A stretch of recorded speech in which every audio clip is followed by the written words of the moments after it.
So now we're going to look at some more patterns of the different things we can do at the top of the loop, in the middle of the loop, and at the bottom of the loop. And the first one we're going to do is counting. Now we're going to take a look at the number of something, the number of things in our list. Now we could just inspect it and see 6, but you will have for loops like you're reading through a file or scanning through some data. And so the notion of counting, you have to assume that you don't really know, that there's going to be a lot more than just 6. But for now we're just going to do 6, and we're going to count how many things that we see in this loop. And the pattern is simple. You set a variable, Zork, to 0 at the beginning. We often call this variable count in mnemonic. And now we're going to run this loop 6 times. 1, 2, 3, 4, 5, 6. And each time through we're just going to add 1 to Zork. So Zork starts at 0, then it goes 1, 2, 3, 4, 5, 6. And we're going to print it out. So, we see the 9 and Zork is 1. See 41, Zork is 2. And Zork is 16. When we see the 15, 4 stops, and we print out afterwards. And this then is 6 is then the ultimate count that we got. So that's very, very simple. The pattern is that set it to 0 at the beginning, add 1 to it, and if you run that enough times, then this is how many times that happened. And in a sense, it's how many times this line ran, right?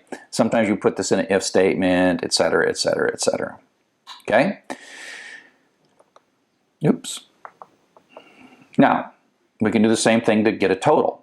And the way the total works is you compute a running total of the number of the items that you've seen so far, and at the end the running total in effect becomes the total. A better variable name for this would be like sum or total or something, but Zork, I'll use Zork again. So you set Zork to 0, and it starts out the total we've seen so far is indeed 0.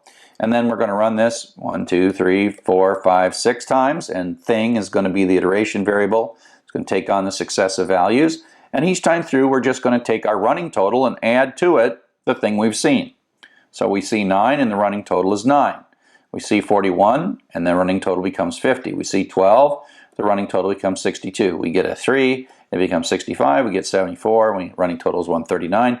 How many more are we going to see? We don't know. Could be a million, could be 1. Oh, it's only 1. We get a 15, our running total is 154. And what's true at any moment here is the running total is right of what we've seen so far. Now, when we're done, the for loop quits for us, and afterwards 154 is indeed the total. So the running total while we're in the loop, at the end of the loop, after the end of the loop, we have the actual total. So it's not very difficult to convert this to the average because we've calculated the count and we've calculated the running total, and now we're going to have the average by simply dividing those. Okay, so now this time I've used mnemonic variables. Don't get confused by this. Mnemonic variables are just friendly names I chose for you to read the code easier. I am not communicating to Python in any way by naming this count and sum, but count and sum is nice. Okay, so I set count to 0 and sum to 0. Oh, go back up. I set count to 0 and sum to 0 at the beginning, and the count is 0 and the sum is 0. And then I'm going to run this loop 6 times. 1, 2, 3, 4, 5, 6, and each time value is the iteration variable. I count, every time I run the loop, I count equals count plus 1, sum equals sum plus value, so I have a running count and a running total, and they show up here, 1, 2, 3, 4, 5, 6, and then the running total. And then at some point, the for loop, we do the last one, and the for loop jumps out, and it divides 6, 154 is the count and running total, and then it divides the average sum over count. Okay? So that's just, again, a pattern of something in the beginning, something in the middle, something in the end. Another kind of thing we tend to do in loops is we look for things, we hunt for things. And so this is where we have an if statement inside of a loop, and of course I've created a silly simple thing. In this code I am looking for large values that are greater than 20. And again, don't think of this as just 6 numbers, but I'm looking for all the values and I'm going to print them out. So, it says before, it's going to run this 9. Well, if 9 is greater than 20, it's false, so it goes back up. 41, true, so it prints out 41, then goes back up. 12, false, goes back up. 3, false, goes back up. 74, true, so it runs this, so out comes that little print statement. Goes back up, and then 15 is the last one, and that's false. it goes back up and the for says we're done, and then we do afterwards. And so this is just the notion of having an if statement inside of a for loop, where we're sort of picking or choosing or selecting or looking for something in a large set of things that we're looping through. We can also say, I want to know if a particular value is there. And so we're going to use a Boolean variable. And we've talked about integer variables like 1, 42, and then floating point variables like 98.6, and then string variables like hello world that have quotes in them. This is a fourth type, a kind of variable. It's called a Boolean variable, and it only has two values.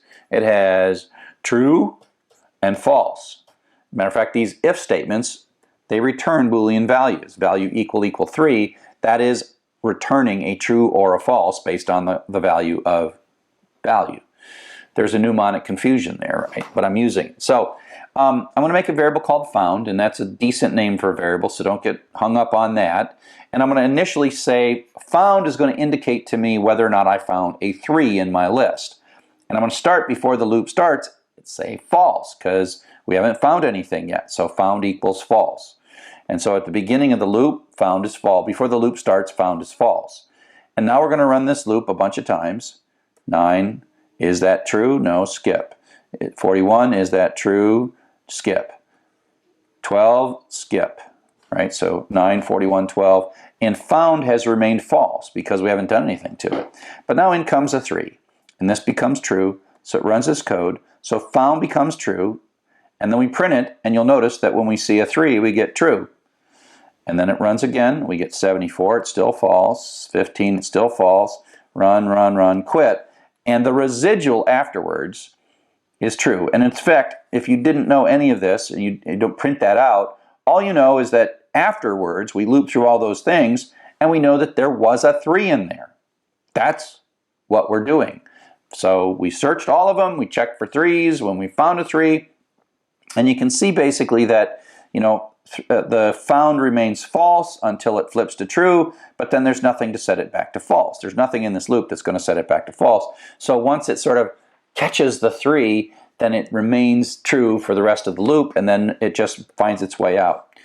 Now, if you want to think about it for a moment, ask yourself, how might we make this loop more efficient by putting a statement right in here? Think about a way to, once you've found it and it's true, there is sort of no reason to keep on going. So what would you put there to perhaps make this loop to look for 3s, just to tell you whether or not there was at least one 3 in there, how to make that more efficient? Just think about that.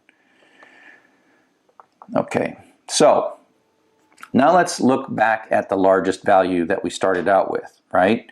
And so if you think about this, let's kind of give it a sort of a rough look here. Largest so far is our kind of like a running total, but it's our hypothesis is the best large number. And we have this if statement that says if the number we just see right now is greater than the largest so far, then capture it, right? Take whatever number we saw and capture it. So when we see 9, it's better, we capture it. We see a 41, it's better, we capture it. We don't capture this, we don't capture this, but we capture the 74, and we don't capture the 15, and that's how we do it. So you could think of this as better. When the number we're looking at is greater than our working hypothesis of the largest, we grab it because it's better. So this line right here is the grab line. Grab it. Okay? So then the question is, how would you modify this code to teach it to find the smallest value in this list of numbers?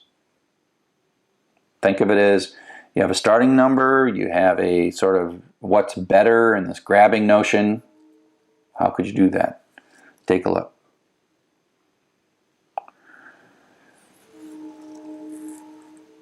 Okay, so let's take a look. So let's do a couple things. Like if you look at this if statement, that's better. Well, it's better now if the number is less than. So but then we should probably change this to be smallest so far, smallest so far, smallest so far, smallest so far, smallest so far, smallest so far, right? Matter of fact, that's what this is. We've changed the word largest so far to smallest so far, and we've changed the greater than to a less than. Is that going to fix it? I'll give you a second to look at it. Pause if you need. Is that going to fix it? Is that going to find our smallest number? The answer is, of course, no, it's not. So if we run this code, so we set the smallest so far to -1, and it starts out -1. We run it, and it's 9. Is 9 less than -1? No, it's not. So after we see a 9, the smallest so far is -1. Now we're going to run 41. Is 41 less than -1? No, it is not. So the smallest so far is still -1. As a matter of fact, it isn't the smallest so far anymore. Just because we named it smallest so far doesn't mean it is the smallest so far. It didn't work out so well. And so you see that none of these, because they're never less than -1, do anything. And we claim that afterwards the smallest we've seen so far is -1. And that is because, of course, -1 is smaller than any of the numbers that we saw. So how could we fix this? Well, if we started the smallest so far with some like arbitrary big number, then it'd be better. So if we made this 100, whoops, come back.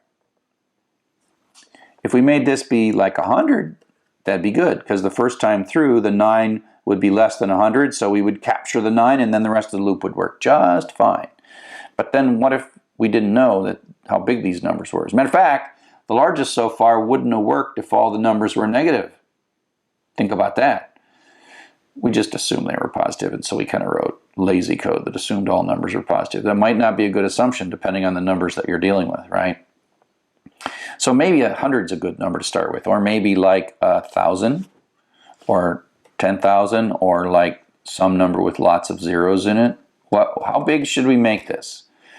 And the answer is we're kind of solving this problem the wrong way. And the thing we really want to do to solve the problem is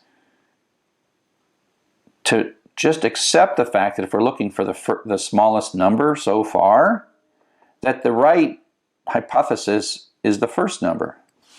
And if we just knew what that first number was, the 9, because it's the first number, we know that it's both the largest so far and the smallest so far as soon as you see the first number. But we don't know here before the loop starts what that first number is. I mean, you can look at it, but assume this is just data that's coming from somewhere else, and we don't know it until we start reading it.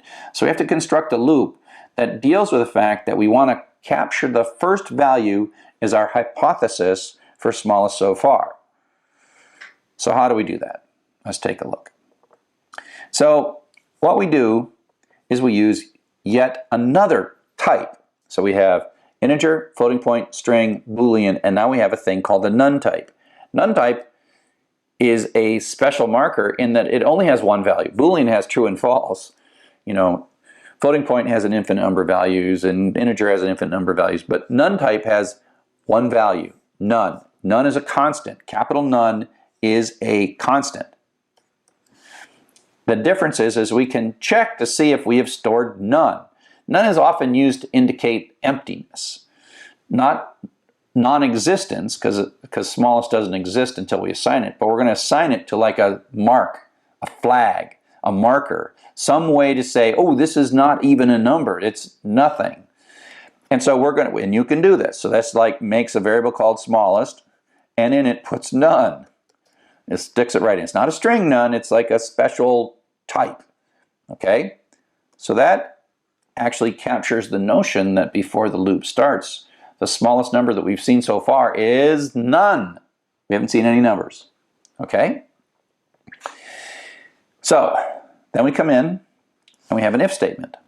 And we have a new operator called is. Is stronger than equal sign. And so if smallest is none, that becomes true. It runs this case.